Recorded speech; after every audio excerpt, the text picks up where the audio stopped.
The mountain evening was cloaked in quiet, the kind of silence that pressed against a man's ears until he could hear the beating of his own heart louder than anything else. Eli McGraw sat on the porch of his cabin, boots planted on the worn boards, his rifle leaning beside him, the orange glow of a fading sun brushing against the snow-dusted ridges. It was the kind of view people in town might have called beautiful, but to Eli it was nothing more than company. Company he hadn't asked for, but the only one that had stayed when everyone else had gone. He had lived on this mountain for years, long enough to know the moods of the weather, long enough to know when to trust the sky and when to fear it. That evening, he feared it. The air carried a sharp bite, and the way the clouds were curling over the pass told him a storm was on its way. He didn't expect anyone else to be foolish enough to be caught in it. Most people down in the valley kept close to their fires when storms threatened, but the mountain had its own cruel humor. It liked to surprise those who thought they could tame it, liked to remind men that nature didn't bow to schedules or weddings or wealth. Far below, in the valley, Clara Widmore's life had been decided without her voice carrying much weight. She was 20 years old, with a quiet grace and a gaze that always seemed to wander farther than the horizon her father kept her tethered to. She had grown up on a ranch where her future was planned the way cattle drives were planned, on paper, efficient, practical, without asking if she liked the route. James Holt had chosen her, or rather, her father had chosen James Holt for her. A prosperous cowboy, handsome enough, with land that stretched for miles and a family name that carried pride. Everyone said she was lucky. She smiled politely when they said it, but deep inside, she felt caged. The day the storm gathered, she was in a carriage meant to take her to James's ranch. It wasn't yet the wedding, but arrangements had to be made, contracts signed, dresses chosen, schedules decided. Her mother fussed with the trim of her gloves as if it mattered, her father reminded her to sit straighter, and Clara kept her eyes on the passing road, wondering if fate would ever give her a sign that she wasn't meant for this path. The driver hesitated when the trail began to climb toward the pass. The sky had turned heavy, clouds rolling thick and dark, wind biting sharper. "We ought to wait it out," he said, tugging on the reins nervously. But her father waved him on. "It's just weather. We've no time to waste." So the driver obeyed, though his knuckles whitened on the reins. The snow began as flurries, harmless at first, then thickened into a blind curtain. The horses grew restless, snorting clouds of fear into the air. The wheels of the carriage jolted over hidden stones, each bump sharper than the last. Clara clutched the seat, her stomach twisting. Then it happened, the crack of wood snapping under strain, the sudden lurch of the carriage as a wheel broke against rock. Horses screamed, panicked, bolting forward and tearing the reins from the driver's grip. The world spun, wood splintered, glass shattered. Clara's cry was lost in the chaos as the carriage tipped, throwing her against the cold earth. When the snow settled and the echoes faded, she found herself alone. Her parents, frantic, had been carried farther with the driver, leaving her stranded on the edge of the pass. Her gown was torn at the sleeve, her cheek stung with a cut, her hands scraped raw. She stumbled to her feet, but the cold was merciless. It bit into her skin, numbed her fingers, turned her breaths into fragile plumes. She wrapped her arms around herself and tried to move, but the snow blinded her, the dark pressed in, and fear clawed through her chest. That was when Eli heard it. Not the words, but the sound of panic carried on the wind. He had been inside, tightening the latch of the shutters, when his instincts pulled him toward the woods. Lantern in hand, rifle slung across his back, he trudged through the growing snow. His boots sank deep, each step steady, practiced.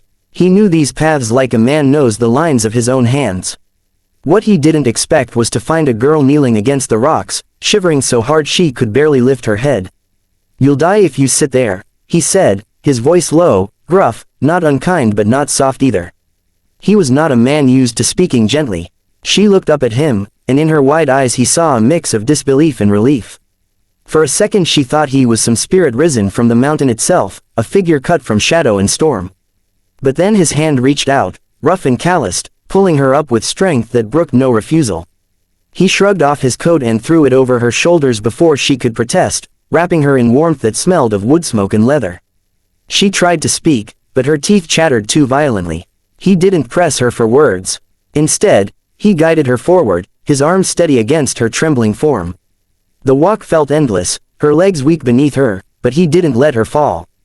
The lantern cut a golden path through the snow until finally a cabin appeared, tucked against the trees, smoke rising from its chimney like a promise. Inside, he settled her onto a chair near the fire, stoked the flames higher, and set a kettle on the iron stove. She watched him through hazy eyes, still trembling, still trying to make sense of who he was. He said nothing for a while, only moved with the efficient quiet of a man who had lived alone too long. When he finally handed her a steaming cup, her fingers fumbled before finding their grip. She sipped, warmth flooding through her chest, easing the sharp edge of cold in her lungs. "Thank you," she whispered, her voice barely audible. He gave a short nod, settling back onto a stool by the fire.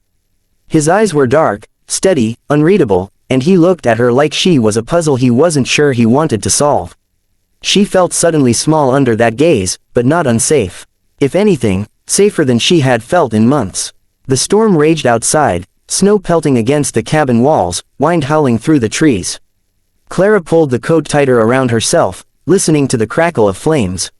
Her thoughts tangled between the fear of what she'd escaped and the worry of what would come next. James would be waiting. Her father would be furious. Her mother would wring her hands and whisper about scandal. But here, in this quiet cabin, with this stranger who had appeared like fate's answer to her unspoken plea, she felt a strange, unsettling calm. Eli, for his part, told himself this was temporary. He had taken her in because it was right, because no man with decency would leave a woman to freeze. But as the hours dragged on, and he found himself glancing toward her more than he should, he realized something dangerous. Saving her might have been the simple part. The harder part would be keeping his heart from waking again, after years of silence. And Clara, staring into the fire while the storm clawed outside, felt the stirrings of something she had never allowed herself to imagine before.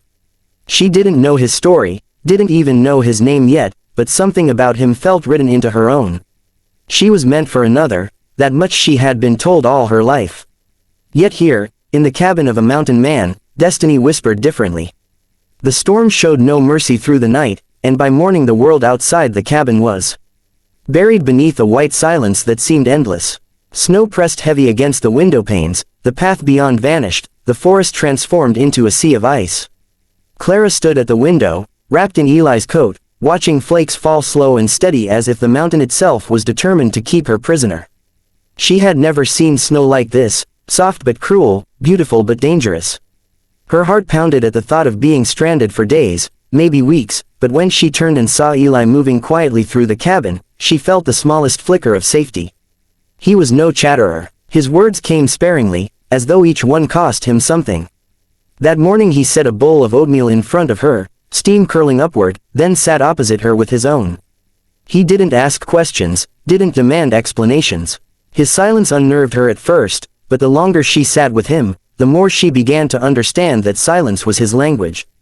It wasn't coldness, it was steadiness, and in it she found a strange comfort. "You'll stay," he said finally, his voice gravelly, like stone turned over in the earth. He wasn't asking. It was a statement, simple and firm. Her fingers tightened around the spoon. Part of her wanted to argue, say she couldn't, that people were waiting for her, that she had obligations. But another part of her, the part that had grown weary of being told what she must do, only nodded. Perhaps it was the storm that silenced her resistance. Perhaps it was the way his eyes held no judgment, only certainty. The days that followed blurred into a rhythm that was unlike anything Clara had known. At home, her life was filled with dresses, gatherings, endless instructions from her mother, and her father's booming voice reminding her of the importance of family honor. Here, her days were shaped by chores and quiet. Eli showed her how to stack wood without splitting her fingers, how to sweep snow from the roof so it wouldn't collapse under weight, how to cook beans over the fire until they were edible instead of burnt.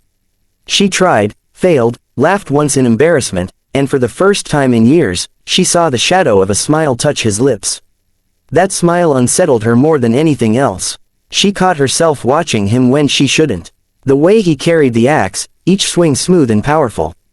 The way he brushed snow from his shoulders with the careless grace of someone who belonged to this harsh land. The way his voice softened, just slightly, when he spoke to her about how to tie knots or handle tools. He wasn't polished like James Holt, the man she was meant to marry. Eli was rough, scarred, hardened by a life she couldn't begin to imagine.